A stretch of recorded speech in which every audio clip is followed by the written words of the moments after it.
I live here in Rome, New York. My wife and I, we run a business here. I'm a minister in the area and a very concerned American. So I know we're in very good company today. Amen. I'm a citizen of the United States. I love this country and have thanked God many times for being born here. An important part of being a citizen is to make sure that this representative republic works the way it's supposed to. Yes, we are to trust the representatives, but also verify their actions. Yes. For the last 3 years, I feel like I've been living in a dream. In this dream, Big Brother has been getting bigger and bigger to the point where the government doesn't seem to serve the people, but now the people must serve the government or fear great retribution. My fellow countrymen, I found out that this is not a dream, but this is real life. We are now living in the most pivotal times of our nation's history. Our great republic is being hijacked and turned into a socialist and or a Marxist government. There's a saying I believe is apropos for this occasion. Deal with reality, or reality will deal with you. Yeah. Amen. I got to say that one more time. One more time. Deal with reality, or reality will deal with you. Now, we all know that there are enemies outside of this country. No one would dispute this fact. Now I stand here and declare that there are domestic enemies within our country. Enemies of freedom within the Congress.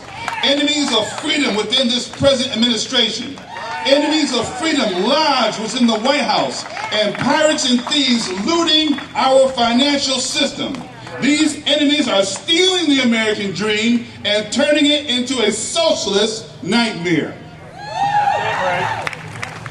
This afternoon, I would like nothing better than to outline these various threats that exist, but for now, we will zero in on just one of them, the Federal Reserve. Now, I'm going to say some things this afternoon some of you have never heard before. Don't be shocked, don't reject it, but go home and research what I'm going to tell you, because you'll find that these facts that I'm going to give you are accurate and to the point. The Federal Reserve is an unconstitutional institution that was created in 1913 during the Christmas holiday when most of Congress was at home with their families. The Federal Reserve is not a government institution.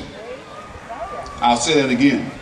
The Federal Reserve is not a federal institution, and it has no reserves. It is a privately owned corporation. 100% of its shareholders are banks. None of the shares are owned by our government, and none of its shares are owned by you and me. When you boil down the ownership of the Federal Reserves, it translates to about 8 or 9 different powerful families in the world. Half of them live here in America, and the other half live abroad. Yes, foreigners have total control over the monetary system of the United States. Just to give you a little point to prove this, when you go home tonight, look in the phone book and look up the Federal Reserve. You'll find it's not in the section where the government resources are listed, but you will find that the Federal Reserve is listed with private companies. In fact, it's right next to Federal Express. That's how federal the Federal Reserve is. And by the way, did I mention that the Federal Reserve owns 35 private Learjets? I think so, sir. The Federal Reserve makes its money by taking your money right out of your pocket. I like you. That's right, everybody. The Federal Reserve makes its money by taking money out of your pocket, not just once, not just twice, but every year of your working life, they take money out of your pocket through your federal taxes. When the federal government needs to borrow money, instead of printing the money and controlling the monetary system itself, as the Constitution declares it should do, when the federal government needs money, what they do is they borrow the money from the Federal Reserve at interest. In fact, our entire monetary system is based on a debt-based system in which all money is borrowed into existence at interest. As a result of borrowing money from a money cartel such as the Federal Reserve, our nation has racked up mountains and mountains and mountains of debt. I just checked this morning. The national debt right now, as of this morning, is $10.9 trillion. If I were to take $1,000 bills and stack them one on top of another, if I wanted to demonstrate what $1 million looks like, that stack would be about 3 inches high.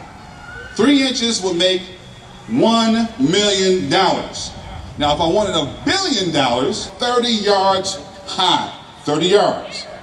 Now, if I wanted $1 trillion, are you ready? That stack would be 68.7 miles high. 68.7 miles high. That's $1 trillion, people. That really begins to bring home. We can stack $1,000 between here and Syracuse and still not have $1 trillion. We also have unfunded mandates of $53 trillion as far as Medicare and Medicaid services concerning the retiring baby boomers that's coming into the system right now. So that's why the government wants to go to socialized medicine, because they can't afford it. They were supposed to be saving the Medicare and Medicaid's money, but they didn't. They've been spending it every year. We've been paying them every year. They've been spending it every year, and they've been lowering the deficit, but now they have no money.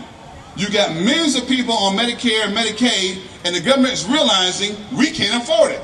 We don't have the money. We can't take care of them. What are we going to do? So what they decided to do was to go to socialized medicine. And the socialized medicine is not going to be the medicine that you find that the congressmen and the president and all those in offices have. You are going to get a rationed health care.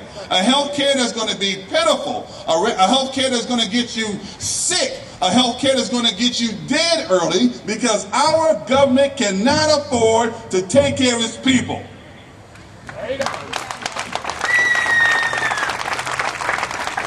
Last year, now this is where we live now. I'm talking about where we live. Last year, through your federal income taxes, the government of the United States paid $452 billion on just interest on the national debt.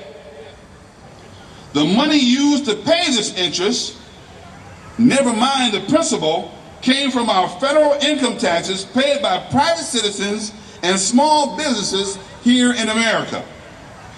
This money is now the property of the Federal Reserve. Not the property of the government, not your property, not the Congress's property, but the property of the Federal Reserve. No wonder they have 35 private Lear jets. You may be asking yourself, well, where does the money come from when the federal government provides services to its people, if most of the money is going down on interest? Well, let's look at it. Most of the money that the government spends to provide services here in America comes from corporate taxes, not from your federal income taxes. Well, Brother Ray, how did the roads get built? They get built from the taxes you pay on every gallon of gas that you buy. Well, Brother Ray, who pays for the schools and the education? Most of that money comes from your local and state taxes. It's true. Most of the services you get come from local and state taxes, not your federal income taxes.